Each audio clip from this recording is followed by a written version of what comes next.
In the headlines tonight, scholars say national dialogue critical to bring healing and unity to Ethiopia.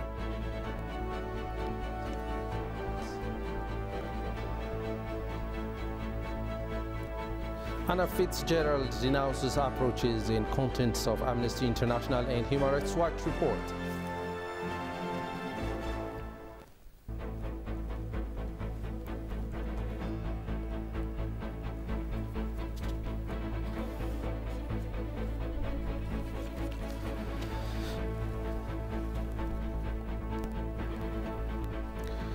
Good evening to you all. A very warm welcome to ETV News. I am Grum Tariku. Ethiopia is actively engaged in holding national dialogue, which is believed to bring about healing and unity among Ethiopians. Talking to ETV, Ndala Nuguse, head of School of Diplomacy at Ethiopian Civil Service University, underscored that members of the commission are reliable and responsible to shoulder the daunting task. He also indicated that identity of the commissioners should not be a concern, as the decision of the national dialogue will be made by Ethiopians. Shagai Mata reports. Ethiopians appear hopeful that the recently launched National Dialogue Initiative will help the country achieve a national consensus on issues that matter most. The new commission is expected to bring national consensus on different combative issues ranging from constitutional reform to local issues, historical grievances and others. In the beginning of this platform, some individuals are expressing their grievances over the identity of the commissioners. Talking to ETV, Ndala Nuguse, the head of the School of Diplomacy at Ethiopian Civil Service University, underscored that the identity of the commissioners should not be a concern, as the decision of the national dialogue will be made by Ethiopians. Regarding the commissions, the commissioners can be any, as far as they are Ethiopian, because this is under Ethiopian sovereignty. No one can intervene on that. This is our internal, matter. So because of this, why, some individuals, some group focused on the identity of the commissioner? It doesn't know. They are simply their facilitator. This cannot be an issue by any means, because ultimately the decision has been made by the Ethiopian people. Ndala also describes the legality of appointing the commissioners. The process by which the commissioners are chosen is based on scientific method. The first legal aspect is, those commissioners were or have been selected by, the House of People representatives through scientific method. You see, again, ratified by the House, finished as far as the facilitator. So I think it is legal. We shouldn't forget that, when we are talking about, national dialogue, the very difference is, it is action-oriented. Otherwise, in our day-to-day life, we should use negotiation. After we concluded the dialogue, we expect a kind of action, like constitutional amendment, constitutional change, policy, revision. This is the issue. Otherwise, nothing is new. Transformational leadership instructor at Civil Service University, Wagari Nagari, for his part, points out that Constitution is not a biblical word. As it is ratified by people, it also needs to be amended in a way that suits to Ethiopians. It is not the word of the Almighty, The Constitution has been created by Ethiopians. It carries the voices of Ethiopians. As Ethiopians, in one way or another, have voices in it. Yes. They also have all the rights to modify, to transform, to change. What's the riddle here? It is surprising. It has been created by human beings. So we can modify, because as time goes, things change. When things change, new understanding can come up. As a new understanding emerges, there will be a need to think something, to redesign. Ethiopians are anticipating the result of the national dialogue, as they trust that all existing challenges will be resolved in a national consensus. Members of Defend Ethiopia Task Force in UK and Ireland held a virtual discussion with the Ethiopian ambassador in the UK, Ambassador Tafari Meles, about rehabilitation and rebuilding plans in conflict-affected areas in the Amhara and Afar regions. Ambassador Teferi appreciated Ethiopians in the diaspora for extending multifaceted support for the government of Ethiopia and fellow Ethiopians during the fight to protect the territorial integrity and sovereignty of the country. The ambassador also called on the Ethiopian diaspora to protest against HR 6600 and 3199, setting aside the propaganda of anti-peace elements.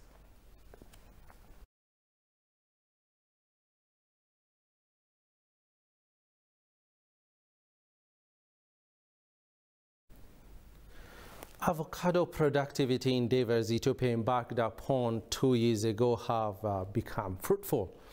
Prime Minister Abiy Ahmed tweeted the country needs to strengthen its fruit and vegetable production capacities in the same manner it has done with wheat so as to enable self-sufficiency.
Ethiopian and Eritrean demonstrators deplored the United States of America and other Western nations for pressuring Ethiopia. Protesters gathered in front of White House called on the U.S. government to respect Ethiopia's and Eritrea's sovereignty. Alula Teklemariam presents the following story.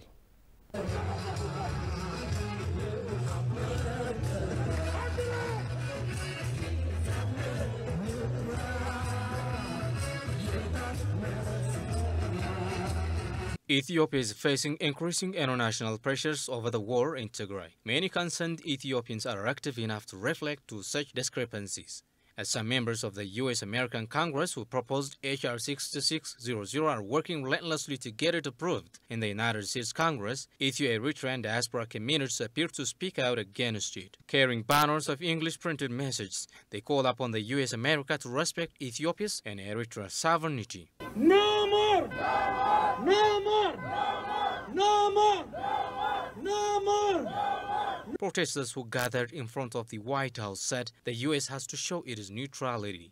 Many believe that H.R. 6600 and S. 3199 resolutions are designed to make the country dependent on the goodwill of others to advance its political, economic, and security interests. Besides severing the relationship between Ethiopia and America, it is to be recalled that the U.S.-America imposed restrictions on economic and security assistance to Ethiopia over the conflict.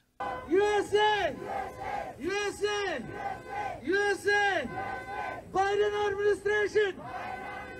Respect! Respect! Respect! Ethiopia and Eritrea sovereignty! Western journalists disclosed the disastrous atrocities committed by TPLF in Amhara region. Photojournalists from Getty Image, Jamal Countess, and Betty Sheba Texter from Push Start Media, staying with ETV Addis Dialogue, have shared the horrific experience they have come across. They witnessed atrocities in Afar and Amhara regions following the mass grave report in Wolqayt Zegede area by the University of Gondar last week. According to the two journalists, TPLF forces have changed the whole city of Addis Alem into a graveyard. Take a look. Paid a visit to different parts of Ethiopia. So what are some of the areas that you paid a visit to, and what have you observed? I started in Afar, I went to Afdera and some other sites visiting IDP populations, internally displaced people. Observed some critical issues that kind of affect all IDPs in Afar and the Amhara region, which is lack of critical resources, food, water, and medicines, and sanitation. Then after Afar, we drove straight across to Lalibela. Made a pit stop in Dese to go to the Tigeru IDP camp in a place called Tula, and then visit an Amhara IDP camp in a place called Jara. Then drove into Lalibela on the way to Sokoto. And then after that, regrouped and went over to Walkite, you know? And then we went to Walkite when we heard about the mass grave that were being found, and there was contacts with, Jamal had contacts with the Gondar University folks who were doing the research there. We instantly traveled back there. And over there, we saw several sites, starting from Dajana, right? Dajana, where there are several of these old prison camps. They're really torture camps in caves, and they're called Bado Sittist or 06. That was the general terminology for all these prisons that were established before TPLF had taken over the government here. So starting with European calendar 85, 86 time frame through 91 until they were in power, they used these torture camps where they would take local Amharas in Walkite and would torture them and would put them in these caves. Of all the visits that you paid, which were most shocking in your view, that will never, get out of your head?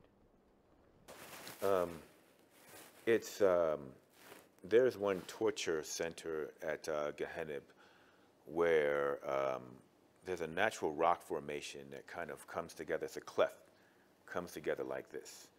And so basically what the TPLF would do is they would take a prisoner who had his hands bound behind his back like this, and they would shove him into the crevice, forward facing, and they would beat him with a hammer or any other object to torture him to extract information.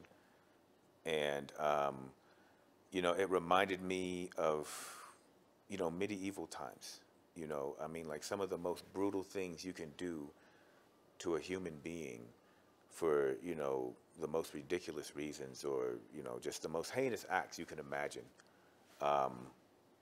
were done to people. It's hard to say, this was worse, this was, but yeah, Gahanib, or Gahanna, as they started calling it, was probably one of the worst things to see. There's a town that was built on top of mass graves called Addis Alam. There's a whole town where people were killed, and you weren't allowed to bury your dead. They would just cover them and leave them. Burying people would result in you being killed, or you being thrown into Gahanab, into these prison camps. And I think really it's more like trying to break people. So they would torture them so they could accept. And if you refused to denounce your identity, they would put you back.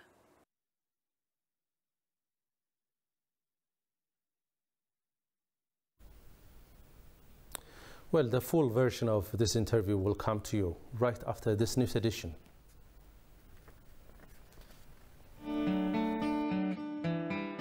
I am in the center of the busy and bustling Mercato, once referred as the largest open market in Africa. Here is quite common to see bargaining prices and a wave of retailer and wholesale traders filling the streets along with customers. Currently, the rise of inflation is affecting the multi-sector retailer trade in Ethiopian market. ETV will closely look into the matter and bring you analysis and detailed news in this April. Watch us live on Addis News Hour of ETV Language Channel beginning 9 p.m.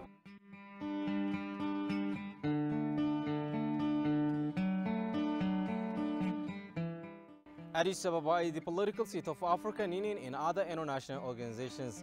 And ATV English will bring you fresh stories on the diplomatic arena in the month of April. Stay tuned.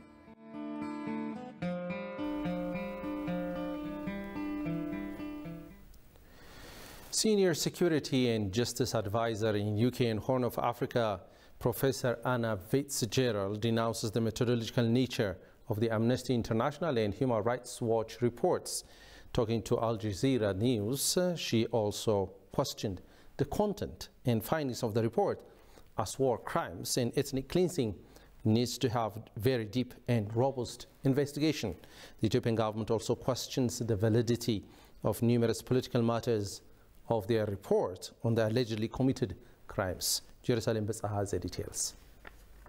Last week, Amnesty International and Human Rights Watch jointly released their findings on allegedly committed crimes in Welkait. The report makes allegations of ethnic cleansing, war crimes and crimes against humanity. However, the government of Ethiopia questions the validity of numerous political marchers, OHCHR, last November. The current statement from the Human Rights Watch and Amnesty International were thoroughly examining the statement, their report, and based on that, we'll act accordingly. And as we clearly stated on our statement, there are some politically motivated content there dealing with the internal matters about borders and other issues that is up to the government and the people of Ethiopia and our internal matters. We don't accept such kind of approach and interference. Professor Anne Fitzgerald, Senior Security and Justice Advisor in UK and Horn of Africa, also shared her views on the joint reports by denouncing their methodological approach. I guess I'm wearing my research hat, and I would ask some questions that are methodological in nature. So the researchers did not go to the area where the evidence existed in the Wolkite region itself. Secondly, there were over 400, in fact, I think 427 interviews orchestrated, and that's a very good number. However, on close examination of the footnotes, it seems that the evidence that lent to the analysis was heavily weighted to the interviews undertaken by the researchers when they were on the ground in Sudan. And of course, we know that the groups in Sudan at the time not only included ethnic Tigrayan groups that were unfortunately and tragically displaced from Tigray proper, but also the Samri youth arm of the TPLF fighters, which reports suggest orchestrated the killings in Mai Kadra, deaths which the number continues to grow, but number over 1,200. So that was the first methodological question I had. There were telephone calls that were made to ethnic Amhara from the region of Wolkite, but these were small in number, and we don't get a sense of number, and we don't see that reflected so much in the report. As war crimes and ethnic cleansing needs a very deep investigation and a methodologically sound and robust investigation, Gerald also criticized the content of the report and the findings. I think the other thing is that there's a big study by Gondar University on this very issue, which has been ongoing for over a year, and research principles command a literature review at the front end, anybody who's an expert on these issues. And it's just strange that there's no reference to that report. And the publication of this report has been unleashed 2 days before the planned publication and launch of the Gondar University report on those mass graves. I guess the last thing I'll say is that the content to me does not lend to the findings. To draw such huge conclusions that, that accuse others of war crimes and ethnic cleansing needs a very deep investigation and a methodologically sound and robust investigation. So I do feel that there's a slightly weak link between the content of the report and the findings. The latest research by the University of Gondar revealed that over 60,000 ethnic Amharas and Welkites were murdered by the TPLF during the past 40 years in the Welkite Agade and Talamt areas, including Maikadra. Israeli delegation under the auspices of the Society for International Development Israel, SID Israel, is scheduled to arrive in Ethiopia today.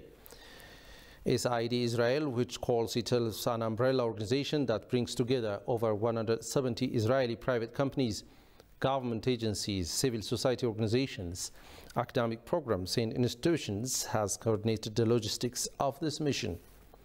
Members of the delegation include senior health professionals.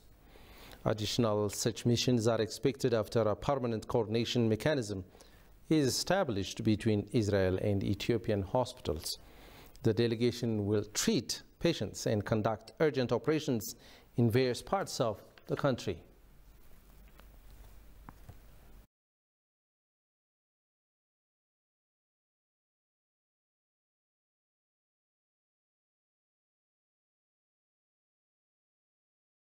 Ethiopia has repatriated 1,355 citizens from Saudi Arabia, where they were suffering hostile conditions. Out of the total number of people repatriated, 350 are children, while the remaining over 1,000 are women, according to Women and Social Affairs Ministry. The returnees have been admitted to makeshift facilities arranged in Addis Ababa, the ministry said, adding that efforts are underway to reinstate them in a sustainable manner. Ethiopia is returning its citizens home from Saudi Arabia. As per the plan, it's said to repatriate hundreds of thousands of undocumented nationals in the country.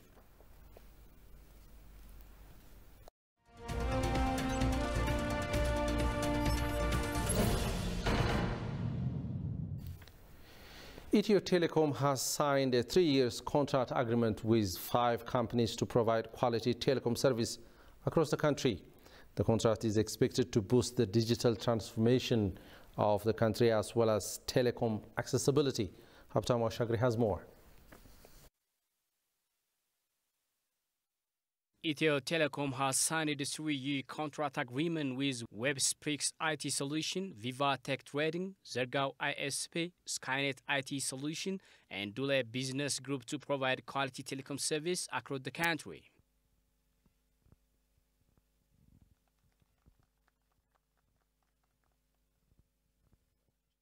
Ethio Telecom is one of the pioneers public entities that have been providing telecom service for over centuries across the country. Speaking on the occasion, Ethio Telecom CEO Freyot Tamru said the agreement helps to achieve the company's target.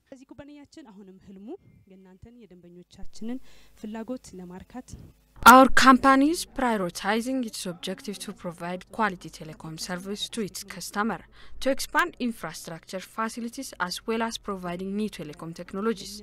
Thus, we are implementing a 3-year strategy to realize our mission. This strategic agreement is also critical to foster the target set to provide a competitive telecom service. According to Freyot, Ethio Telecom is alertly working to realize vibrant economic growth to the nation that helps to shoulder any witnessing problems in the country. Company officials for their part said the agreement helps them to work together in the telecom sector. As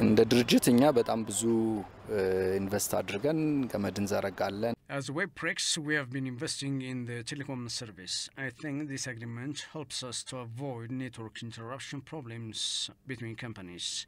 After this agreement, we are capitalizing our partnership and recommendation activities, which are also critical. የፓርትነርሺፕ ውላችን የቆየነው 3 ዓመት አልፎታል። 3 ዓመት ሆኖታል ግን We have partnership agreement with Ethio Telecom for over 3 years. This agreement will create better understanding for Ethio Telecom mid-level managers. Before this agreement, we have had unhealthy competition. This agreement will create conducive environment to boost our partnership as well as using our resources together. ያ በምንሰጠው ሰርቪስ ላይ almost እንደ Information obtained from Ethio Telecom is showing that efforts are well underway to increase the number of broadband users into 3 million across the country. Well, next up is Forex update. Let's have a look.